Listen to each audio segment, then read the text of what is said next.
iyadoo ay ku dhex nool yihiin nabaradii colaadeed iyo dhawaqyadii hore. Muqdisho waxay u taagan tahay adkaysi. Sheekooyinka qalalaasaha ka sukow, waxaa jirta magaalo u hanqaltaagaysa dib u dhalasho cusub, taasoo daliil u ah ruuxa aan leexleexan ee dadkeeda. Bartamaha magaaladan waxaa taalla rajo aanan dhimanayn iyo laambad hagaysa tallaabooyinka jiilka cusub. Waxa ay ku dhex socdaan haraadigii halaaga, haddana indhahoodu waxa ay la dhalaalayaan riyooyin ah berri ka wanaagsan.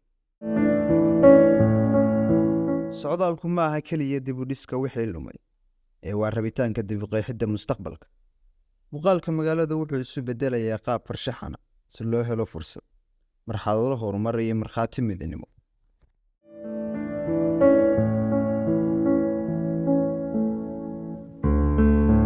Dhisme kasta oo burburay ma arkaan haraadigiisii hore, ee waxa ay arkaan aasaaska masiirka ifaya.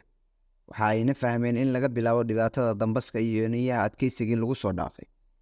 Hamigoodu kuma xidhna rooxaantii colaadihii shalay.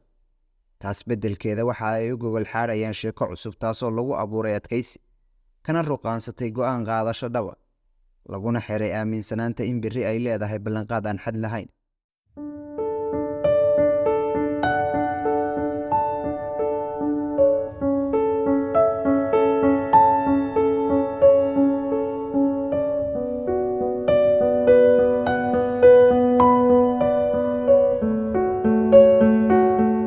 Qarnigani waxa uu taagan yahay isgoysyada taariikhda iyo masiirka. Go'aankooda cagar la'aanta ah ee inay ka gudbaan nabaradii hore ee lasoo dhaafay waxay ka kooban yihiin nuxurka rajada dhabta ah, hanka hore u sii socda, hilaadinta awoodda u siinaysa inay qaabeeyaan mustaqbal lagu qurxiyey barwaaqo iyo nabad. Waayo, gacantooda waxaa ku jirta awoodda dib u qoridda sheekada Muqdisho, si ay u abuuraan dhaxal aanan ku ekayn iyaga, si fidsan ilaa jiilasha soo socda. Waa nashqadeeyayaasha isbeddelka, ilaaliyayaasha rajada, iyo sahanbixiyayaasha mustaqbalka suurtagalka ah.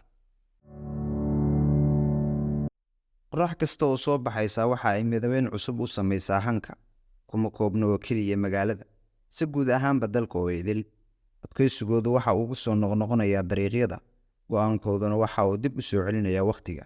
Rajadooduna waxay la soo ifbaxaysaa ilays dhiirigelin ah oo iftiimanaya dariiqyada loo maro mustaqbalka haya ma midaysan.